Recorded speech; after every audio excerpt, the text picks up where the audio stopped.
Diane stood in front of her refrigerator at 11:47 p.m., bathed in the cold glow of the interior light. She wasn't hungry. She'd eaten dinner 3 hours ago, a full meal, more than enough.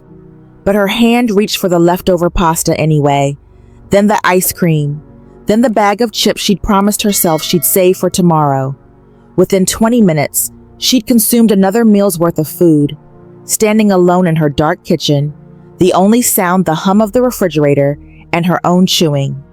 When she finally closed the fridge and returned to her room, shame settled over her like a heavy blanket. Why do I keep doing this? But even as she asked, she knew the answer. Because for those 20 minutes, she didn't have to think about the performance review at work, or the fact that her mother hadn't called in 3 weeks, or the empty space beside her in bed where someone used to be. For those 20 minutes, all she had to feel was full. Diane hadn't always had a complicated relationship with food.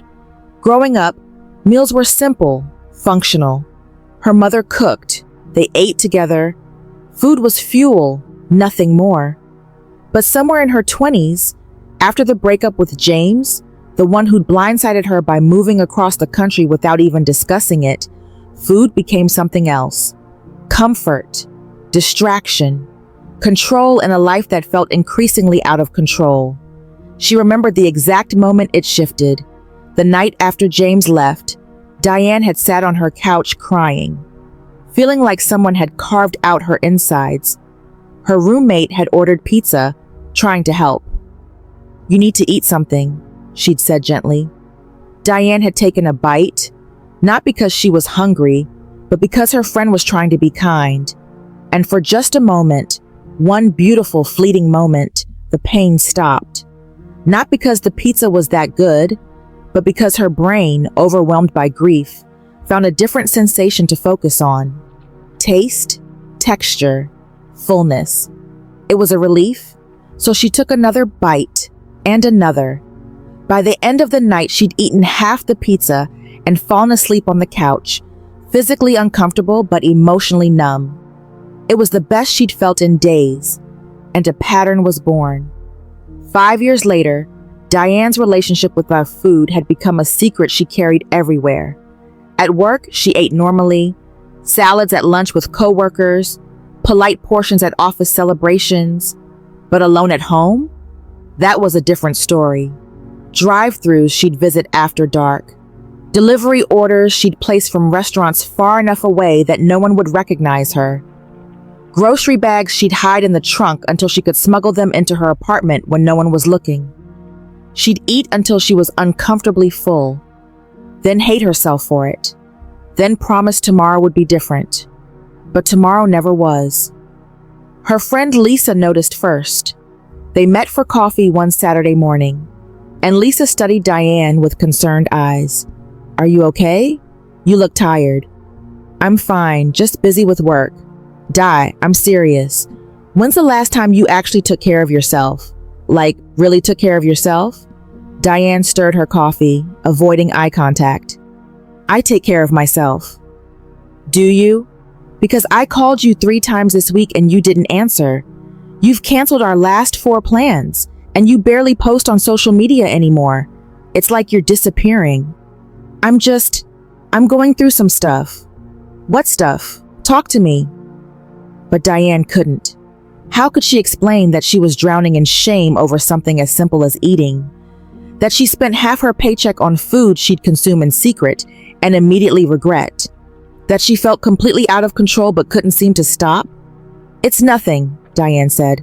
"I promise, I'm fine." Lisa didn't look convinced, but she let it go. After they parted ways, Diane drove straight to a fast food restaurant and ordered enough food for 3 people. She ate it all in her car in the parking lot, tears streaming down her face. The doctor's appointment was supposed to be routine, annual physical, standard blood work, in and out in 30 minutes. But when Dr. Martinez came back with her results, her expression was serious. "Diane, we need to talk about some concerning numbers." Diane's stomach dropped. "Your blood pressure is elevated. Your cholesterol is high, particularly your triglycerides. Your blood sugar is in the pre-diabetic range, and your BMI has increased significantly since your last visit." Each word landed like a stone. "Now, these numbers don't mean you're in immediate danger," Dr. Martinez continued, "but they're warning signs. Your body is telling you something needs to change."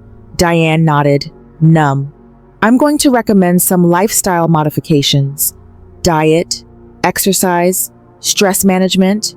I'd also like you to consider speaking with a counselor. Sometimes when we see patterns like this, there's an emotional component that needs addressing." "I don't need a counselor," Diane said quickly. "I just need to eat better, exercise more. I can do that." Dr. Martinez looked at her with kind but knowing eyes.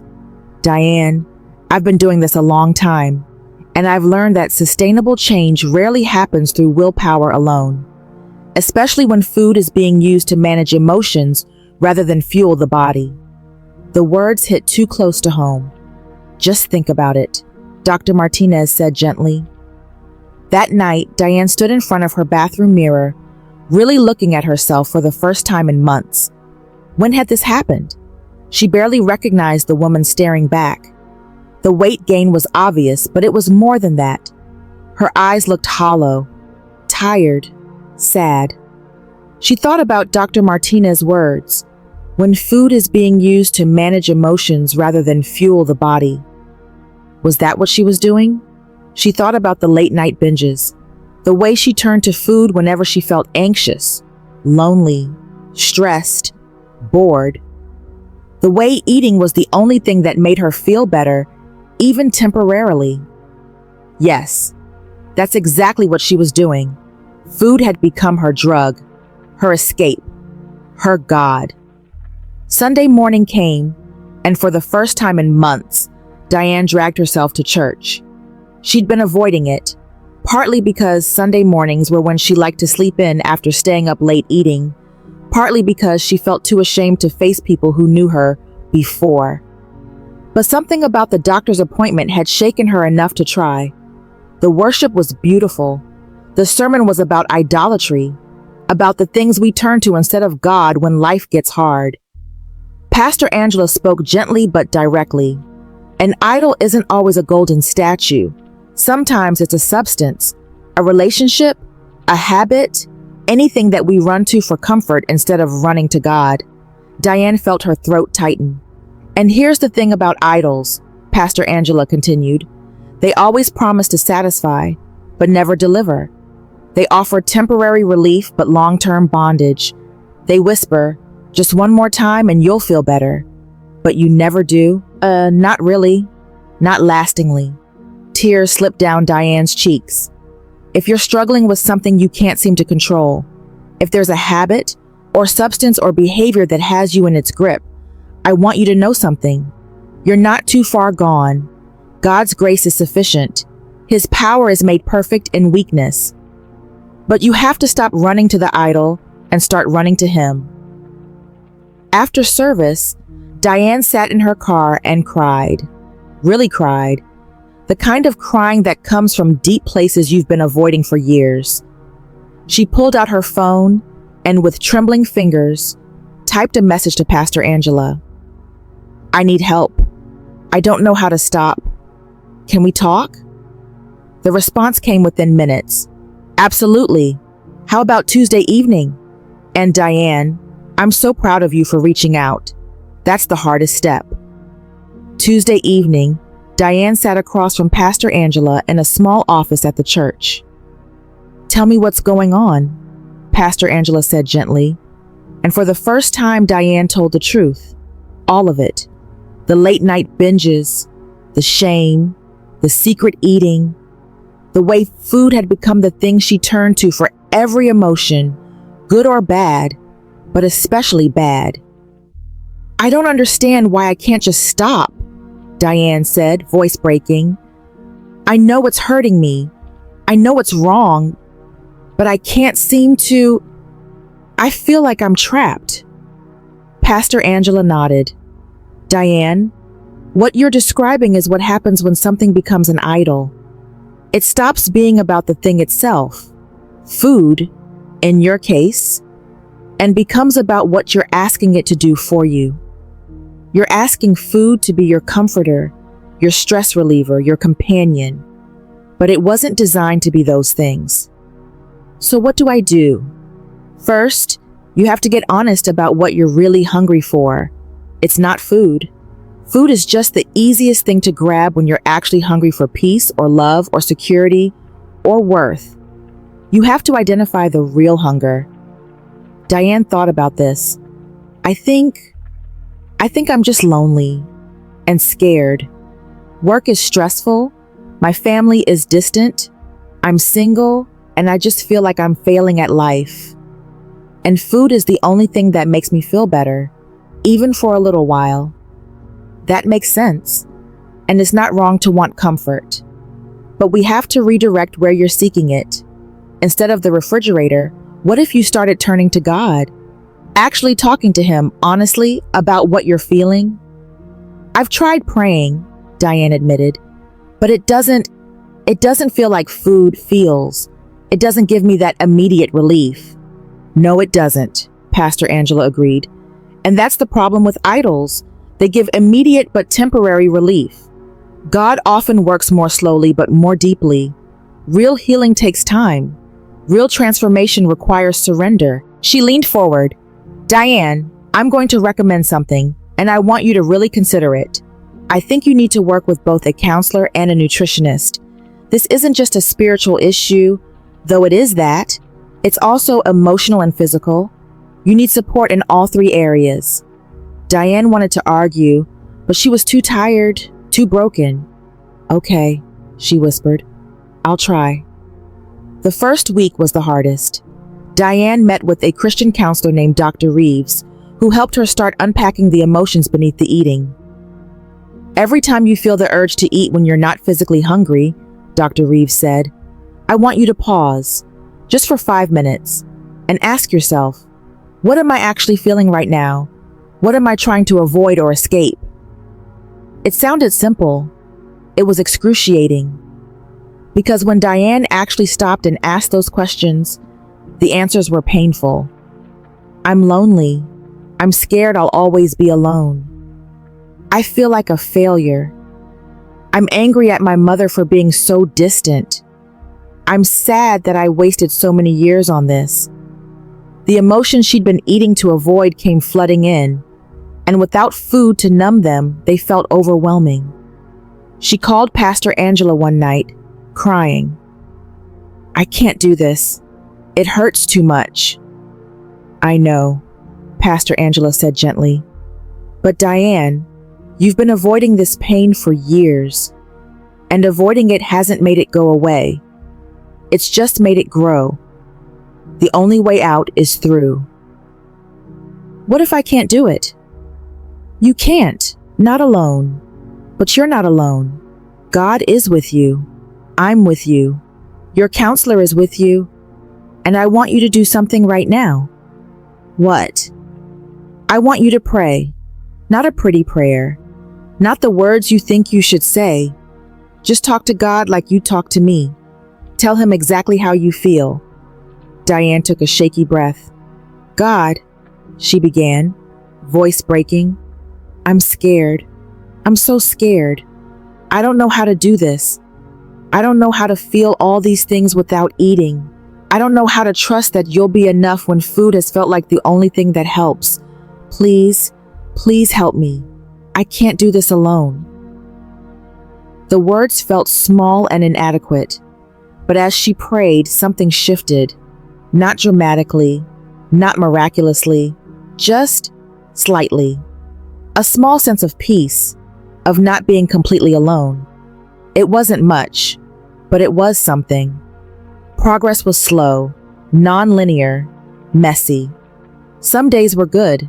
Diane would eat regular meals, process her emotions in healthier ways, lean on her support system. Other days, she'd relapse, find herself in the kitchen at midnight, surrounded by empty containers, shame crushing her chest. But there were differences now. She had people to call. Dr. Reeves, Pastor Angela, Lisa, who she'd finally been honest with, and who'd responded with nothing but love and support. She had tools, ways to identify her triggers, process emotions, redirect her impulses, and she had hope. Small, fragile, but growing. One evening, she felt the familiar urge rising, stress from work, an email from her mother that felt cold and dismissive, the loneliness of coming home to an empty apartment. Her feet carried her to the kitchen, but this time, she stopped at the threshold. What am I actually feeling? Hurt, rejection, loneliness? What am I actually hungry for? Connection, love, to matter to someone. Can food give me that? No, it never had. It just made her feel worse. Diane turned away from the kitchen, grabbed her phone and called Lisa. "Hey," Lisa answered. "What's up? Can you talk for a few minutes? I'm having a hard night." "Of course. I'm here."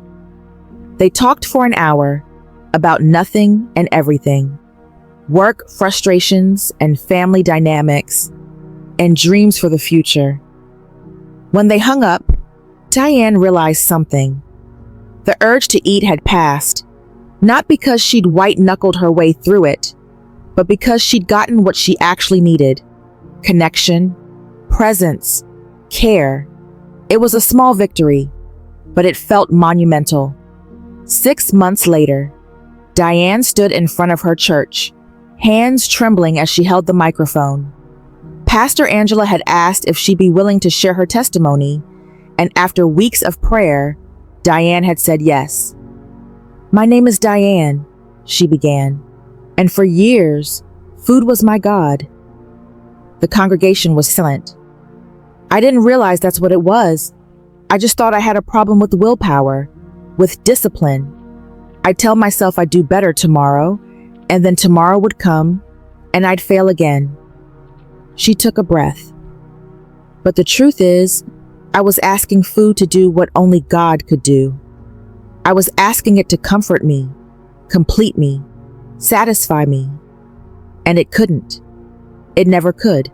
So I just kept eating more and more, trying to fill a void that was never meant to be filled with food." Tears threatened, but she pushed forward. "I'm not standing here because I'm healed. I still struggle. There are still hard days, but I'm standing here because I finally understand that I don't have to do this alone. That God doesn't condemn me for my weakness. He meets me in it. And that freedom doesn't come from perfect behavior, but from finally surrendering the idol and running to the one who actually satisfies." After the service, Light's 3 women approached her. "Thank you for sharing that," one said quietly. "I thought I was the only one." "Me too," another whispered. Can we talk sometime?" the third asked. "I need help, and I don't know where to start." Diane hugged each of them.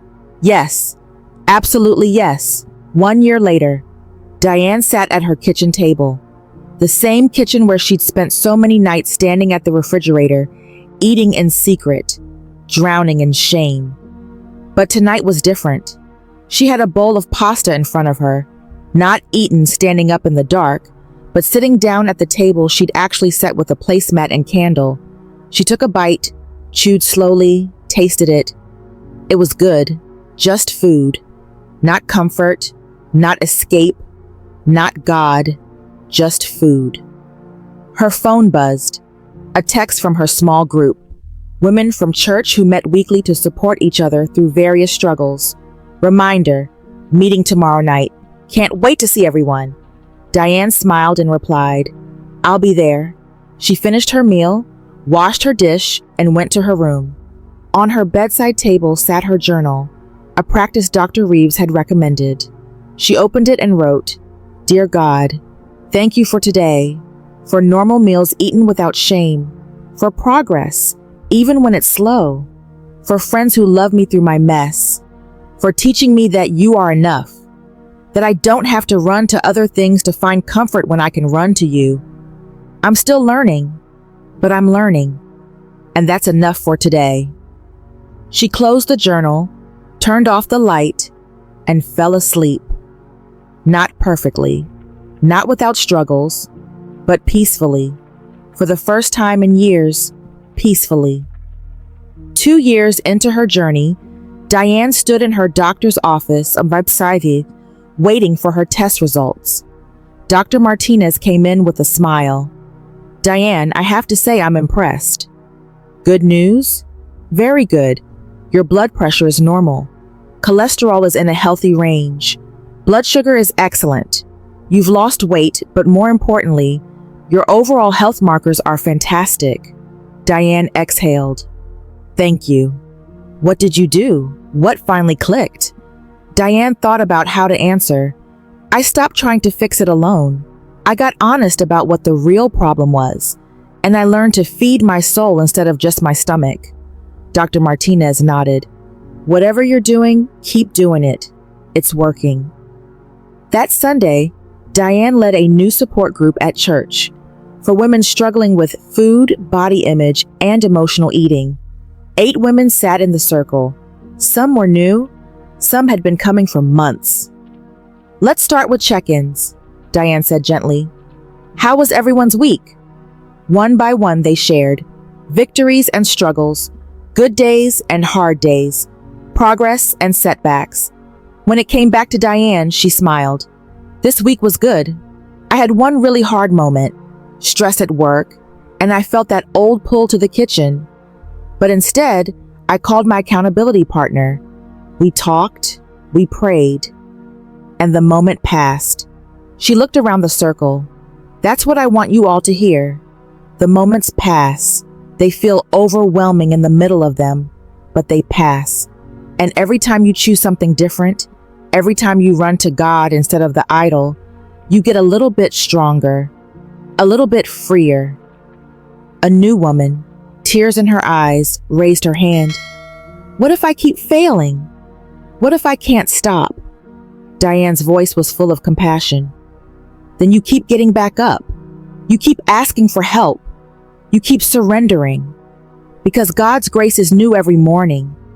And freedom isn't about perfect performance. It's about persistent surrender." The woman nodded, hope flickering in her eyes, and Diane knew, from experience, that flicker was enough to start with, because she'd started with just a flicker too, and look how far that small light had carried her.